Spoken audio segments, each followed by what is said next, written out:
সময় কারোর জন্য বসে থাকে না। দেখতে দেখতে রাসেলের পরীক্ষা শেষ হয়ে যায়। যথাসময়ে বাড়ি চলে আসে রাসেল। তারপর প্রতিদিনই নাসরিনের সঙ্গে দেখা করত বিদ্যালয়ে, যথাযথ পথে এবং মাঝে মধ্যে ওদের বাড়িতেও দেখা করত। নাসরিন ও রাসেলের এই মেলামেশা গ্রামের লোকদের চোখে ভালো বলে মনে হয় না। বিভিন্নজন বিভিন্ন মন্তব্য করতে থাকে, এমনকি নাসরিনের মাকেও ব্যাপারটা পর্যন্ত অবগত করে। সেদিন 12ই রবিউল আউল, বিদ্যালয় বন্ধ। রাসেল জোহরের একটু পরে চলে যায় নাসরিনদের বাড়িতে। বাড়ি গিয়ে দেখতে পায় নাসরিন নামাজ সেরে কোরআন পড়ছে। নাসরিনকে দেখে ঘরে প্রবেশ করে রাসেল। নাসরিন কোরআন শরীফ বন্ধ করে দিয়ে রাসেলকে বসতে বলে। জিজ্ঞেস করলো, কেমন আছো? রাসেল বলল, আলহামদুলিল্লাহ, ভালো। এমন সময় নাসরিনের মা ঘরে প্রবেশ করে চেয়ারে বসতে বসতে বলল, কেমন আছো বাবা? ভালো, উত্তর দেয় রাসেল। নাসরিনের মা রাসেলকে উদ্দেশ্য করে বলল, বাবা, তোমাকে একটা কথা না বলে আর পারছি না। তুমি আমার ছেলের মতো, তুমি এমন কিছু করো না যাতে আমরা সমাজে মুখ দেখাতে না পারি। আমি শুনেছি তুমি প্রতিনিয়ত নাসরিনের সঙ্গে বিদ্যালয়ে যাতায়াতের পথে দেখা করো, কথা বলো। এ নিয়ে বিভিন্নজন বিভিন্ন মন্তব্য করছে। বাবা, তুমি তো জানো মানুষ সামাজিক জীব, সমাজ ছাড়া মানুষ বাঁচতে পারে না। তাই সমাজে আশ্রয়টুকু রাখতে নাসরিনের সঙ্গে দেখা করতে তোমাকে বারণ করছি। রাসেল নাসরিনের মায়ের মুখে এসব কথা শুনে লজ্জায় লাল হয়ে যায়। কোনো কথা না বলে নীরবে মাথা নিচু করে চলে যায় বাসায়। ওদিকে রাসেলের মায়ের কথাগুলো শুনে নাসরিনের চোখ দিয়ে টলমল করছে পানি। চোখের পলক পড়তেই গড়িয়ে পড়ছে জল। নাসরিনের অবস্থা দেখে রমিজা বেগম মেয়ের বুকে টেনে নিয়ে বলল, মারে, আমি জানি তুই রাসেলকে ভালোবেসে ফেলেছিস। আমি জানি না তুই ভালো করেছিস কিনা মন্দ করেছিস, তবে আমি তোর মতের বিরুদ্ধে কিছু করব না। কিন্তু কোনো মায়ের চায় না তার সন্তানের গায়ে এতটুকু কলঙ্কের দাগ লাগুক। আমিও চাই না, তাই রাসেলকে কথাগুলো বলতে বাধ্য হলাম। তুই আমাকে ভুল বুঝিস না মা, তুই যে আমার বাঁচার একমাত্র আশার প্রদীপ। তোর কিছু হয়ে গেলে তো আমি বাঁচব না। এদিকে রাসেল অভিমান করে প্রায় 1 সপ্তাহখানেক নাসরিনের সঙ্গে দেখা করেনি, কিন্তু আজ সে আর পারতেছে না ওর অভিমান ধরে রাখতে। ওর বুকের ভিতর যে মনটা আছে তাতে যেন ভূমিকম্প সৃষ্টি হচ্ছে, উঠছে সাইক্লোন, ঝড় হাওয়া দিয়ে বুকটা ফাটিয়ে বেরোতে যাচ্ছে। হৃদয়টা শুধু নাসরিনের দেখার জন্য। রাসেল ভাবছে কোথায় দেখা করবে নাসরিনের সঙ্গে। শহর নয় যে কোনো পার্কে গিয়ে দেখা করব, কিন্তু কি করব আমি? আমাকে যে দেখা করতেই হবে। এমন সময় মনে পড়ে ভাল্লার বিলের কথা। ভাল্লার বিলটা প্রেমই গ্রাম, অর্থাৎ রাসেলের বাসা থেকে খানিকটা দূরে। বিলটির ঋতু বৈচিত্র্যের ভিন্ন ভিন্ন রূপ নিয়ে আসে গ্রামের বাংলা মানুষের কাছে। গ্রীষ্মকালে মাঠঘাট যখন ধুলায় কণায় ভরপুর থাকে, বিলটির বুকে থাকে না কোনো পানি, মাটি ফেটে খা খা করে। এমনই দিনে পড়ন্ত বিকেলে এর বুকে ছুটে আসে দূর দূরান্ত গ্রাম থেকে ছেলেমেয়েরা। শুরু হয় ছোটাছুটি, কানামাছি, ফুটবল, ক্রিকেট সহ নানাবিধ খেলা। চৈতের দুপুরে গরমে প্রতীক যখন পথ চলতে চলতে ক্লান্ত হয়ে যায়, সেও ভুল করে না বিলের পাড়ে বিস্তীর্ণ গাছগাছালি নিচে বসে নিজেকে জুড়িয়ে নিতে। আর তখন রাখালো গরু ছেড়ে কোনো এক গাছের নিচে গিয়ে বসে বাঁশের বাঁশির সুরে নীরবে প্রকাশ করে তার মনের দুঃখগুলো। আবার যখন বর্ষাকাল, অর্থাৎ আষাঢ় শ্রাবণ মাস, তখন বিলটি বিভিন্ন আলিঙ্গনকে সাজিয়ে নিজেকে নিয়ে হাজির হয়। গ্রামের আবাদি জমিগুলোতে চাষিরা তখন রোপণ করে আমন ধান। চারদিকে থই থই করে পানিতে ডুবুডুবু হয়ে যায়।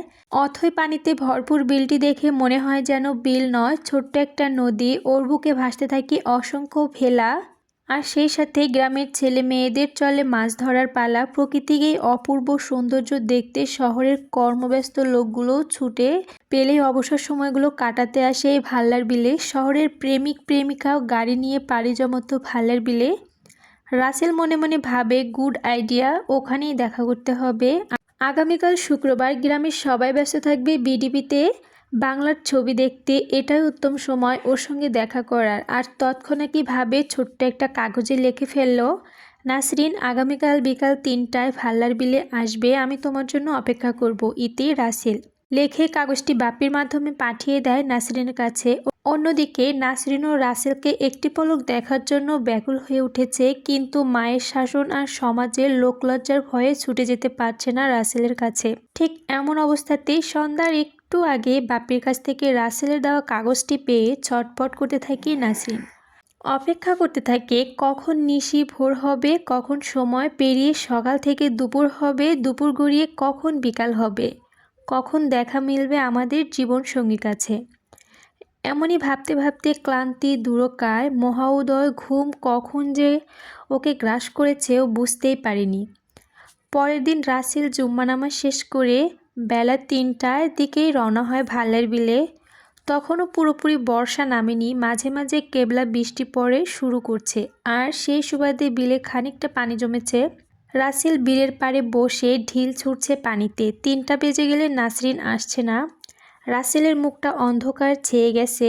এ যেন মেঘ না চাইতে বৃষ্টি, অর্থাৎ আকাশে ঘন কালো মেঘ জমছে। যেমন অন্ধকারে ঢাকা পরে পৃথিবীটা, ঠিক তেমনই আঁধারে ঢাকা পড়েছে রাসেলের মুখ।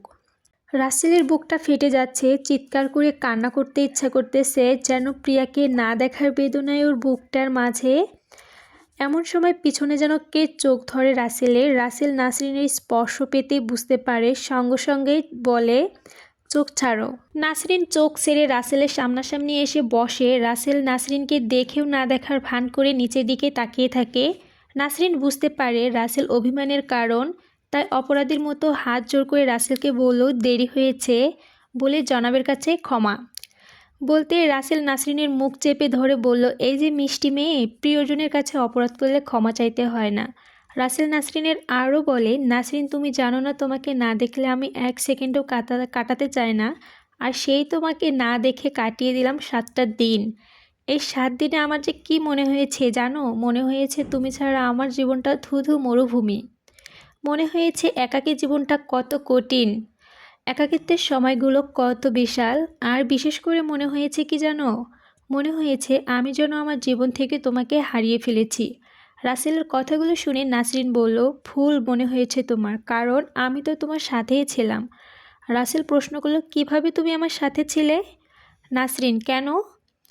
যেদিন তুমি আমার বানানো কথা শুনে অসম্ভবকে সাধন করার জন্য ব্রত হয়েছিলে, সেদিন থেকে আমি তোমার সাথেই আছি। সেই দিনই তো আমার মনে হয়েছে আমি ফুল হয়ে ফুটেছি তোমার বুকে ভালোবাসার জমিনে। আমি তারা হয়ে জ্বলেছি তোমার হৃদয়ের আকাশে। আমি চাঁদ হয়ে হেসেছি তোমার চোখের সামনে। আমি শিখা হয়ে আলো দিয়েছি তোমার আধার জীবনে। নাসরিনের ব্যাখ্যা শুনে রাসেল নাসরিনকে বলল, সত্যিই তুমি আমার আধার জীবনের আলো, আর আলো হয়েই থেকো, নয়তো আমার জীবনটা আধারে ছেয়ে যাবে, তখন আর জীবনের পথ চলতে পারবো না আমি। নাসরিনের পবিত্র দিনে আমাকে ছুঁয়ে আকাশ বাতাস চন্দ্র, এই যে স্বচ্ছ পানি, অগণিত বৃক্ষরাজিকে সাক্ষী রেখে আমাকে কথা দাও, তুমি আমাকে কখনো ভুলে যাবে না। আমার নাম তোমার ওই প্রেমের নামে জাদুঘর থেকে কখনো মুছে ফেলবে না, কখনো কষ্ট দেবে না আমাকে। তোমাকে ছাড়া যে আমি বাঁচবো না প্রিয়া। যতই ঝড় আসুক তুমি আমার পাশে থাকবে। রাসেলের করুণ কথাগুলো শুনে নাসরিন রাসেলকে বলল, শুনেছি লাইলিকে ভালোবেসেছিল মজনু, শিরিকে ভালোবেসেছিল ফরহাদ, আর মমতাজের প্রেমে পাগল ছিল সম্রাট শাহজাহান। তাজমহল গড়ে প্রেমের ইতিহাস অমর হয়ে আছে যুগ যুগ ধরে, কিন্তু তাদের চেয়েও বেশি ভালোবাসি আমি তোমাকে। কি করে ভুলবো আমি তোমাকে প্রিয়? রাসেল, আমি তোমার কথা দিচ্ছি, আমার দেহের ভিতর যতক্ষণ প্রাণ থাকবে, আমি সেই প্রাণের যতক্ষণ নিঃশ্বাস থাকবে, ততক্ষণ পর্যন্ত আমি তোমারই থাকব। শুধু আমার উপর বিশ্বাস রাখো, কখনো বিশ্বাস হারা হয়েও না। নাসরিনের কথা শেষ হতে না হতেই আকাশটা গিরগির করে শব্দ উঠছে, ঘন কালো মেঘ চারদিকে ছেয়ে যাচ্ছে। নাসরিন রাসেলকে বলল, চলো বাড়ি ফেরা যাক, এখনই বৃষ্টি নামবে। রাসেল বলল, ঠিক আছে চলো, তবে কথা দাও প্রতি শুক্রবারই এখানে আসবে, এখানে দেখা হবে আমাদের। বলে দুজন দুদিকে চলতে আরম্ভ করে। কিছু দূর গিয়ে দুজনকে একসঙ্গে পিছনের দিক তাকাতেই আবার দুজনের দিকে দুজনের চোখ পড়ে যায়। আকাশে বিকট শব্দে বিজলিতে চমকে ওঠে। দুজন দুদিকে দৌড়ায় এসে আবার নিজেকে জড়িয়ে ধরে। এরই মাঝে আকাশ থেকে মুষলধারে বৃষ্টি পড়তে শুরু করছে। বৃষ্টিতে ভিজে যাচ্ছে দুজনেই। এরপর আলিঙ্গন মুক্তি হয়ে দুজনে চলে যায় দুদিকে। এরপর থেকে প্রতি শুক্রবারে ভাল্লার বিলে দেখা করত রাসেল এবং নাসরিন, কিন্তু সেখানেও তারা পরিত্রাণ পায়নি লোকের চক্ষু অন্তরাল তাদেরকে লুকিয়ে রাখতে। অনেকেই দেখে ফেলে তাদের দেখা করার দৃশ্য, আর সে কথা পৌঁছে যায় আমজাদ সাহেবের কানে পর্যন্ত। এমনকি গ্রামের লোকজন আমজাদ সাহেবকে শাসিয়েও গেছে, বলে গেছে রাসেলকে বেঁধে রাখতে, নয়তো গ্রামের ইজ্জত রক্ষার্থে মেরে হাড্ডি গুড্ডি ভেঙে ফেলবে রাসেলের। এমন কথা শুনে পায়ের রক্ত মাথায় উঠে যায় আমজাদ সাহেবের। আমজাদ সাহেব ভাবতে থাকে তিনি কিছুতেই পারবে না গরিবের সঙ্গে আত্মীয়তা করতে, তার মান সম্মান আভিজাত্য ধুলায় মিশে যায়। আবার তিনি চিন্তা করেন গরম মাথায় দাবার গুটি চলতে ভুল হলে মেয়ের মতো হারাতে হবে ছেলেকে, তাই ঠান্ডা মাথায় সময়ের অপেক্ষা করতে থাকে আমজাদ সাহেব। ওদিকে সময় বসে নেই, দেখতে দেখতে পেরিয়ে যায়, ঘনিয়ে আসে রাসেলের পরীক্ষার রেজাল্ট। বেতার এবং টিভিতে সংবাদ প্রচারের আগামীকাল সারা দেশে এসএসসি পরীক্ষার ফলাফল প্রকাশ করা হবে। রেজাল্টের খবর শুনে রাসেলের খাওয়া দাওয়া বন্ধ হয়ে গেছে, শুধু টেনশন ফিল করতেছে সে। যদিও রাসেলের ভালো ছাত্র, তারপরেও ওর চিন্তা যদিও কাঙ্ক্ষিত ফলাফল না আসে তবে নিজের কাছে এবং বাবা মার কাছে কী জবাব দিবে।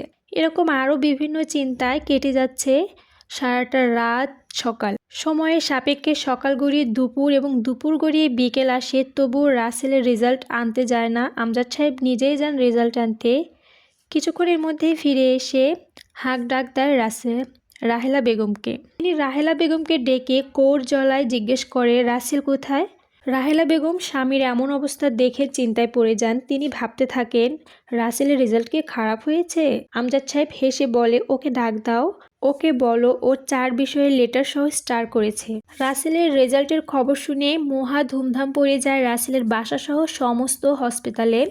আমজাদ সাহেব সঙ্গে সঙ্গে মিষ্টি এনে সেই ধুমধাম করে আরও প্রাণবন্ত করে। অপরদিকে রাসেলের এই রেজাল্টের শুনে বিছানা থেকে ঝাঁপিয়ে উঠে চেয়ারে বসে ভাবতেছে কখন জানাবো এই খুশির সংবাদ আমার পিয়াকে। ঠিক এমন সময় আমজাদ সাহেব ডাক দেয় রাসেলকে। রাসেল রুম থেকে বেরিয়ে এসে আমজাদ সাহেবের কাছে বলল বাবা আমাকে ডেকেছেন। আমজাদ সাহেব বলল হ্যাঁ বসো। আমজাদ সাহেবের পাশেই বসে আছে রাহেলার মা। আমজাদ সাহেব রাসেলকে বলল তোমার রেজাল্ট তো ভালো হয়েছে, এখন ভর্তি হবে কোথায়। রাসেল বলল কেন বাবা, ময়মনসিংহ ক্যাডেট কলেজ। আমজাদ সাহেব বলল না, আমি চাচ্ছি তুমি রংপুর ক্যাডেট কলেজে ভর্তি হয়ে যাও। রাসেল বলল না বাবা, আমি তোমাদের ছেড়ে থাকতে পারবো না। আমজাদ সাহেব রাগ হয়ে উঠে বলল আমাদের ছেড়ে থাকতে পারবা না নাকি অন্য কাউকে। স্বামীর মুখে এমন কথা শুনে কি করেছে রাসেল জানতে চায় রাসেলের মা। আমজাদ সাহেব রাসেলের মাকে বলল কি করেছে বলছো। তোমার ছেলে ওই গ্রামে কোনো একটা মেয়েকে পছন্দ করে, যা কখনো হবার নয়, আর তাকে নিয়ে নাকি সে এখন ঘুরতেও বেড়ায়। স্বামীর মুখে ব্যাখ্যা শুনে রাসেলের মা রাসেলের কাছে জানতে চায় তোমার বাবা যা বলছে তা কি সত্যি। রাসেল ওর মাকে উত্তর দেয় জি মা, সত্যি। আসলে প্রেম বুঝি মানুষকে সাহসী হতে শেখায়, আর তাই প্রেমিক প্রেমিকা যেন তাদের ভালোবাসার কথাটা বাবা মার কাছে প্রকাশ করতে এতটুকু দ্বিধাবোধ করে না। রাসেলের মুখে এমন কথা শুনে রাহেলা বেগম করজোড়ে একটা থাপ্পড় দেয় রাসেলকে। এই জন্য কি তোদের মানুষ করেছি। আমজাদ সাহেব চিন্তা করেন এটাই উপযুক্ত সময় আমার দাবার গুটি চালাবার। তাই রাসেলের প্রশ্ন করে তুমি কতখানি ভালোবাসো ওকে। রাসেল বলল আমার জীবনের চাইতেও বেশি। আমজাদ সাহেব বলল তাহলে আমার কাছে তোমার ভালোবাসার পরীক্ষা দিতে হবে, বলো তুমি রাজি। আমি রাজি, আমার ভালোবাসা পেতে শুধু আমি কেন, হাজারো পরীক্ষা দিতে রাজি। আমজাদ সাহেব বলল তাহলে আজ এই মুহূর্তে তুমি রংপুর চলে যাবে, ওখান থেকে তোমার কোচিং এবং রংপুর ক্যাডেট কলেজে ভর্তি হবে। আর এইচএসসি পাস না করা পর্যন্ত তুমি কিংবা কোনো তোমার বন্ধুর দ্বারা কোনো প্রকার খোঁজ খবর রাখতে পারবে না। যদি এতদিন তোমার খোঁজ খবর না পাওয়া পর্যন্ত মেয়েটা সত্যি তোমাকে ভালোবাসে, তবে 2 বছর পর আমি তোমাদের ভালোবাসা মেনে নিব, নয়তো বা বাধ্য হব তোমার আপার মতো তোমাকেও ত্যাগ করতে। বাবার দেওয়া পরীক্ষা পূরণ করতে রাসেল তখনই চলে যায় রংপুরে। নাজমা লাঞ্চের রুম থেকে বেরোতেই দেখতে পায় বারান্দায় একটি মেয়ে মাথা নিচু করে কাঁদছে। নাজমা মেয়েটির পাশে গিয়ে মেয়েটির গায়ে হাত দিয়ে বলল এই যে তুমি কান্না করছো কেন। নাসরিন মাথা তুলে নাজমার দিকে তাকিয়ে বলল কিছু না, এমনিতেই। নাজমা নাসরিনকে বলল এমনিতেই কান্না করো কেন, কি হয়েছে তোমার বলো। বোনের কথা শুনে নাসরিন নাজমাকে বলল আমার তো কোনো ভাই বোন নেই, যদি আপনি আমার বোন হন তবে আমাকে সত্যি সত্যি মানুষের মতো বাঁচতে পথ দেখা না পা। নাজমা নাসরিনকে বলল তা না হয় দেখাবো, কিন্তু তার আগে তুমি বলো এখানে কি করে, তোমার বাবা মা কোথায়। নাসরিন বলল বাবা মার কথা বলছেন, বাবাকে হারিয়েছে ছোটোবেলায়, বাবার স্মৃতি বিশেষ করে মনে পড়ে না, আর মা তো মাস 3 আগে মারা গেছে। কিভাবে প্রশ্ন করে নাজমা। নাসরিন বলল মাস 4 আগের কথা, আমার একটা অসুখ হয়, অসুখে আমার অবস্থা প্রায় মরা মরা, একটু সুস্থ হলে মা আমাকে পাঠিয়ে দেয় ঢাকায় এক দূর সম্পর্কে খালার কাছে। আমি ঢাকায় আসার মাস 2 পর খবর আসে মা হার্ট অ্যাটাক করে মারা গেছে। মায়ের মৃত্যুর পর খালা আমার সঙ্গে খারাপ ব্যবহার করতে শুরু করে। খালার অত্যাচার সইতে না পেরে ভেবেছিলাম গ্রামে চলে যাব, কিন্তু পরক্ষণে আবার ভেবে দেখি গ্রামে গিয়ে কি করব। সেখানে তো আমার কেউ নেই, কে দেখবে আমাকে। অনেক ভেবেচিন্তে খালার নির্যাতন আর অবহেলা সইতে না পেরে চাকরি নিয়ে গার্মেন্টসে, কিন্তু গার্মেন্টসে কিছু নোংরা ছেলের নোংরামি কথাবার্তা আর তাদের প্রেম নিবেদন হাঁপিয়ে উঠেছে আমি। তারপরও নিজেকে সামলে নিয়ে নিজেকে বাঁচার তাগিদে মনটাকে সান্ত্বনা দিয়ে আবারও কাজ করতে থাকি। কিন্তু গতকাল হঠাৎ আমার টেবিলের কাছে এসে পিএম স্যার তারপর আমার সমস্ত শরীরখানা একবার দেখে আমাকে জিজ্ঞেস করলো, তোমার নাম কি? আমি স্যারকে উত্তর দিলাম নাসরিন। স্যার আমাকে প্রশ্ন করলো, তোমার বাড়ি কোথায়? আমি উত্তর দিলাম নেত্রকোনা। তারপর স্যার আমাকে প্রশ্ন করলো, তোমার বাবা মা ঢাকায় না গ্রামে? উত্তরে আমি বললাম, কেউ নেই স্যার। স্যার দুঃখ প্রকাশ করলে আমাকে বলল, দুঃখ করো না, যার কেউ নেই তার আল্লাহ আছে। আবার স্যার আমাকে জিজ্ঞেস করলো, তোমার বেতন কত ধরেছে? আমি উত্তর দিলাম 1350 টাকা। স্যার আমাকে বলল, তোমার লেখাপড়া? আমি বললাম নবম শ্রেণী পর্যন্ত পড়েছি স্যার। তখন স্যার আমাকে বলল, তাহলে তোমার বেতনটা কম হয়েছে। আচ্ছা আচ্ছা ঠিক আছে, তুমি আগামীকাল 1 কপি ছবি নিয়ে আমার রুমে এসো, দেখি তোমার জন্য কি করা যায়। বলেই বাড়ি চলে যায় স্যার। পরের দিন আমি ছবি নিয়ে স্যারের রুমে প্রবেশ করতেই স্যার আমাকে পাশের চেয়ারে বসতে বলে। তারপর হঠাৎ করে আমাকে জড়িয়ে ধরে বলে, এত সুন্দর চেহারা নিয়ে তুমি গার্মেন্টসে চাকরি করছো কেন? শুধু একবার আমাকে বলো, তোমাকে আর চাকরি করতে হবে না। অনেক জোরাজুরির পর ওখান থেকে পালিয়ে এসেছি আমি, বলে নাসরিন। কান্না আরও বেড়ে যায়। কান্নার স্বরে বলতে থাকে, আপা এখন আমি কি করব? আমার তো আত্মহত্যা করা ছাড়া আর কোনো পথ নেই। আমি যে একজনকে কথা দিয়েছি, আমার জীবনে যতই ঝড় আসুক আমি কখনো সতীত্ব নষ্ট করব না। আমি আমার শেষ নিঃশ্বাস পর্যন্ত অপেক্ষা করব তার জন্য।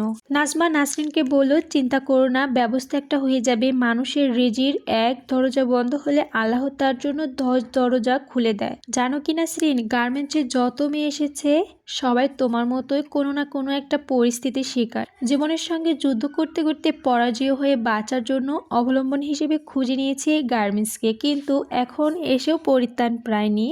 পরিশ্রমের তুলনায় পারিশ্রমিক কম পেয়েও টানা হ্যাসরার মাঝে জীবন চালাতে যখন হিমশিম খায়, ঠিক তখনই এমন বসদের পাল্লায় নেমে দেহ ব্যবসা করে। আর কেউ বা নিজের ইজ্জত রাখতে আত্মহত্যা করে। নাজমা হাত ঘড়ির দিকে তাকিয়ে বলে, আমার লাঞ্চের সময় শেষ। ওর রুমটা নাসরিনকে দেখিয়ে দিয়ে বলে, তুমি ওই রুমটায় থাকো, আমি অফিসে যাই। রাতে নাজমা বাসায় এসে কম্পিউটারে কাজ করছে, এমন সময় নাসরিন পাশে এসে বলে, আপা নামটা কিন্তু জানা হয়নি।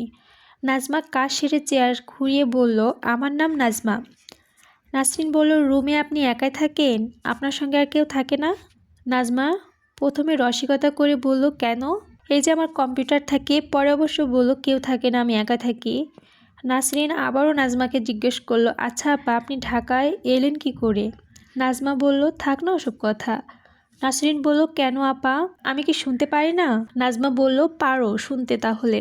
আমার বাড়ি মাগুরা জেলা, নিম্নবিত্ত পরিবারের জন্ম আমার। সনাতন যুগের মানুষ ছিল আমার বাবা। কিছুটা বয়স হয়ে বিয়ে করলেও পরিবারের যেমন ছোট রাখতে পারিনি, তেমনই পারিনি অর্থনৈতিক অবস্থা সংসারটাকে সচল করতে।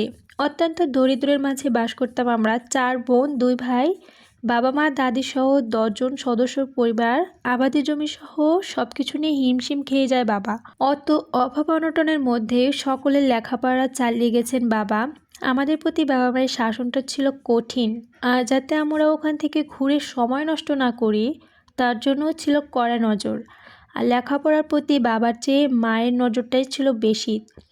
যদিও মা লেখাপড়া জানতো না, তারপরেও সকাল সন্ধ্যা সবাইকেই বসিয়ে দিত পড়ার টেবিলে। বড় আপাকে পছন্দ করত অনেক ছেলে, কিন্তু মায়ের ভয়ে কেউ প্রেম নিবেদন তো দূরের কথা, কোনো ছেলে 4 বোনের সঙ্গে কথা বলতেই সাহস পেত না। বয়সের তারতম্যে বড় আপার বিয়ের বয়স হয়ে যায়। অধিক সুন্দরী বলে অনেক জায়গা থেকে সম্বোধন আসতে থাকে। এদিকে বিয়েও হয়ে যায় ইঞ্জিনিয়ারের সঙ্গে। তারপর মেজো সেজো আপার বিয়ে দিতে ব্যয় হয় বিপুল অর্থ। এই অর্থ জোগাতে বাবা বিক্রি করে আমাদের আবাদি জমিগুলো। সংসার পড়ে যায় মারাত্মক অর্থনৈতিক চাপের মুখে। তখনই এসএসসি পাশ করি আমি। পরিবারের অবস্থা দেখে লেখাপড়া ছেড়ে সিদ্ধান্ত নেই, কিন্তু বাবা তা হতে দেবে না। ভর্তি হলাম কলেজে। কলেজের 1টি মাস কাটাতে আমার পিছনে নয়ন। একটি ছেলে প্রেম নিবেদন করে আমাকে। কেননা আমি জানতাম প্রেম ভালোবাসা সে তো শুধু বাবা মা ভাই বোনদের মাঝেই সীমাবদ্ধ, অন্য কাউকে দেবার মতো অবকাশ নেই আমার। তাছাড়াও আমরা গরিব, ভালোবাসার অধিকার নেই আমাদের। এভাবে কেটে যায় বছরখানেক। নয়নের দুর্বলতা আমার প্রতি বাড়তে থাকে। নয়নের দুর্বলতা দেখে আমি বাঁধনহারা হয়ে মনটা নয়নকে ভালোবেসে ফেলেছি, বুঝতেই পারিনি। এরপর ইন্টারভিউ রেজাল্ট হয়, পাশ করলাম। কিন্তু এদিকে আমার সম্পর্কের কথা জেনে যায় দুই পরিবার। নয়ন ভালো ছেলে হলেও নয়নের বাবা ছিল লোভী প্রকৃতির মানুষ। প্রচুর ধন সম্পদ থাকা সত্ত্বেও সামান্য কিছু নিয়ে ঝগড়াঝাটি লেগেই থাকতো সমাজের লোকদের সঙ্গে। চলতো মামলা মোকদ্দমা।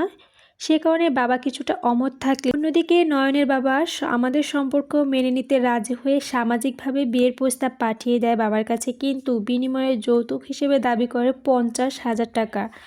আমার বাবার পক্ষে 50,000 তো দূরের কথা, 1 টাকা যৌতুক দেওয়ার মতো সামর্থ্য নেই। টাকা না পেলে নয়নের বাবা নয়নকে বিয়ে দেওয়ার মতো অনেক জায়গা আছে। ভালোবাসা হারানোর পর মনের মধ্যে শুধু একটাই প্রশ্ন তারা করতে থাকে, হৃদয়ে বলতে কোনো মন প্রাণ দিয়ে যাকে ভালোবাসলাম সেই আমাকে বুঝলো না। টাকার জন্য বিয়ে করলো অন্য একটা মেয়েকে, যাকে চেনে না জানে না এমন একজন পুরুষ আমার জীবনে এসে কি করে বুঝবে আমাকে, আর আমি বা তাকে কিভাবে ঠাঁই দেই আমার হৃদয়ে। এসব ভেবে সিদ্ধান্ত নিলাম জীবনে আর কখনো বিয়েই করব না। বাবা মার দায় মুক্ত করতে নিজেকে, নিজের পায়ে নিজেকেই দাঁড় করালাম। গন্তব্যে চলে আসলাম ঢাকা। ঢাকাও পৌঁছাতে পারলাম কিছু খারাপ লোকদের হাতে, ছাড়িয়ে ফেললাম নিজের জীবনের মূল্যবান সম্পদ। তারপর অনেক কষ্টে শিখলাম কম্পিউটার। এখন কম্পিউটার অপারেটর হিসেবে আছে। কিন্তু নাসরিন সেদিন আমি প্রতিজ্ঞা করেছিলাম আমার সামনে আর কোনো মেয়েকে লাঞ্ছিত হতে দিব না। সেই জন্য তখন তোমার কান্না দেখে আমি এগিয়ে গিয়েছিলাম তোমার কাছে। নাজমা নাসরিনকে বলল, বাদ দাও আমার কথা, কাল থেকে তুমি আর রুমে থাকবে, আমার সোয়েটারের লিঙ্কনের কাজ শিখবা। আমি অফিস থেকে ফেরার পথে ট্রেনিং সেন্টারে কথা বলে এসেছি। আমি শুনেছি সোয়েটার লিঙ্কনে অপরটারা ভালো বেতন পায়। আমি চাই তুমি নিজের পায়ে দাঁড়াও, নিজেকে প্রমাণ করো, মেয়েরা কখনো অবহেলিত নয়। নাসরিন মাত্র 10 দিনের মধ্যে কাজ শিখে যায়। দেশি মালিক দ্বারা পরিচিত হয়, সোয়েটার ফ্যাক্টরি চাকরি নেয়। মাস 2 চাকরি করে এখানেই। এর মাঝে অনেককে প্রেম নিবেদন করে, কেউ বা এরকম জোর করে প্রেম প্রস্তাব হাতে ধরিয়ে দেয়। নাসরিন সবাইকে বলতো আমি প্রেম করে ঢাকায় আসিনি, কাজ করতে এসেছি। তাছাড়াও আমি একজনকে ভালোবাসি। গার্মেন্টসের তুলনায় সোয়েটারের কিছুটা নিয়ম আছে, ভালো হলেও খারাপ কথাটায় কমতি নেই সেখানে। আর রূপের জালে ডুব দেওয়ার মতো ছেলের তো অভাব নেই। আজ অফিস থেকে আসার পথে ভাতের বাটিটা রেখে বিছানায় বসে দীর্ঘশ্বাস ছাড়ে নাসরিন। নাজমা নাসরিনকে দীর্ঘশ্বাস ফেলা শুনে, আবার কি হয়েছে রে? নাসরিন বলল, কি আর হবে আপা, আমার পাশের ছেলে অপারেটরগুলো আমাদের মাঝে এমন সব কথা বলা বলি করে যা শুনলে আপনারও চাকরি করার স্বাদ মিটে যাবে। আচ্ছা আপা, আমরা কি পারি না পোশাক শিল্পের এই পরিবেশটাকে পরিবর্তন করে একটা ভদ্র সুশৃঙ্খল পরিবেশ সৃষ্টি করতে? নাজমা বলল, অবশ্যই পারি, তবে এর পরিবর্তনের জন্য মন মানসিকতা পরিবর্তন, আর মানসিকতা পরিবর্তন করতে পারে শুধুমাত্র শিক্ষায়। কিন্তু এই পোশাক শিল্পের সঙ্গে জড়িত আছে পিএমজিএম, হয়েছে কাজের দক্ষতায়, শিক্ষার জোরে নয়। এসব পিএমজিএম অধীনস্থ কর্মকর্তা কর্মচারী যখন কাজের একটু ভুল করে, খারাপ ভাষায় গালিগালাজ করে, ওইসব পিএমজিএম এমনরা, তারই প্রেক্ষাপটে কর্মকর্তা কর্মচারীরা যখন শ্রমিকদের উপরে এমন ভাষা প্রয়োগ করে, তখনই পরিবেশটা হয়ে যায় বিষাক্ত। তবে এই পরিবেশ অদূর ভবিষ্যৎ পরিবর্তন হতে পারে। এই জন্য বর্তমান পোশাক শিল্পের সঙ্গে জড়িত অধিকাংশ শ্রমিকই শিক্ষিত। আর একজন শিক্ষিত নারী কখনোই পারে না দেশের সম্পদ নষ্ট করতে। বিজিএম এর সদস্য ধারণা করতে পারে এমন শিক্ষিত জনশক্তি গার্মেন্টসে নিয়োগ করলে ভবিষ্যতে গার্মেন্টসের ভাঙচুর আন্দোলন কর্মঘট হতে হবে। কেননা শিক্ষা যেমন মানুষকে সৃজন করতে শেখায়, তেমনি শিক্ষায় সমঝোতার মাধ্যমে দাবি আদায়ের মধ্যে। কিন্তু সেটা তো সময়ের ব্যাপার, বলল নাসরিন। আর তোমাকে সময়ের অপেক্ষাও করতে হবে না, কিংবা এমন নোংরা কথাও শুনতে হবে না ভয় পেতে বখাটের ছেলেদের নিয়ে। কিভাবে নাজমা? প্রশ্ন করল নাসরিন। নাজমা বলল, আগামী 1 তারিখে রপ্তানি চলে যাচ্ছি। আমি সেখানে পুরাতন ইপিজেটে ফ্যাক্টরিতে জয়েন করেছি। আমি শুনেছি নতুন পিএজেট এ প্রতিষ্ঠিত হয়েছে চায়না নির্মাণাধীন সেখানে সোয়েটার ফ্যাক্টরি, আর সেগুলোতে আইন কানুনও খুবই ভালো। সেই জন্য সেখানকার ছেলে মেয়েদের উত্তপ্ত করতে পারে না কাউকে খারাপ ভাষায় গালিগালাজ করতে, পারে না কাউকে প্রেম নিবেদন করতে। যদি কেউ তার ফ্লোর ইনচার্জ কিংবা বসদের কাছে পৌঁছায়, বসরা তাদেরকে পবিত্রতা বিয়ে বন্ধনে আবদ্ধ করে দেয়। সেই ভয়ে কোনো ছেলে মেয়ে একসঙ্গে ফ্যাক্টরির ভিতর প্রেম করতে সাহসও পায় না। নাসরিন বলল, তাহলে তো ভালোই।